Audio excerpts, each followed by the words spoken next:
Hanimuriwana kusero. Kune nhamba dzakanyorwa apa, dzakanyorwa nezvitsvuku izvi. Koita yakanyorwa nezvitema izvi.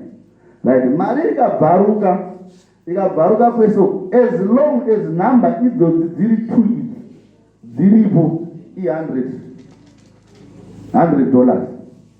Handizvo? Saka mari iyo inofanirwa kutambirwa. Ende zvavambotaura zvitori kunze kwemutemo, vatotaura kuti pane pakatombonetsa nyaya yemari dzakabvaruka.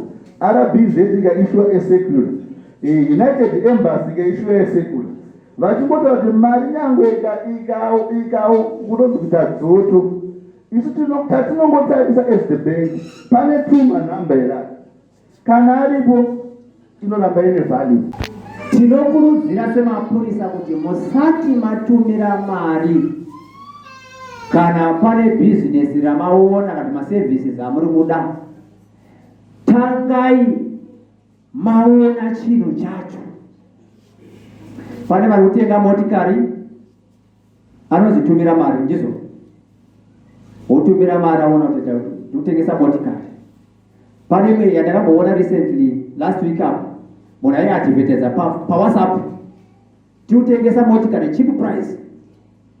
Condition iripo ndeyekuti unotanga wabhadhara deposit yemari yakati. Kana usingadi kubhadhara deposit, aiwa hatikutambiri. Zvinhu zvedu zviri transparent, hazvina chitsotsi mukati. Imbavha idzi dziri kutaura, hazvina chitsotsi mukati. Handiti vanhu manje zvavanozoitaona vanoti message aiona yakadaro anoitumira kune mamwe magroup, tumira kune mamwe magroup, tumira kune mamwe magroup.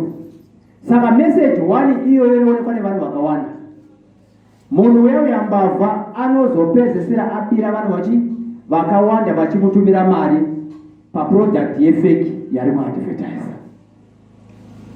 Amene kana iri kubatika iyo. So social media agent frauds akawandisa. Edi tofanira kuita kumangwarira. Saka tikurudzira kuti sevagari vemuno tisakasike kutumira message yawaona nyangwe iri yebasa watotumira magroups akawanda-wanda, unokonzeresa kuti vamwe vanhu vapedzisire vakubirwa mari dzavo. Ndofunga iri kubatika iyo. Iye zvekare ngatibhadhare mari tagutsikana nechinhu chacho.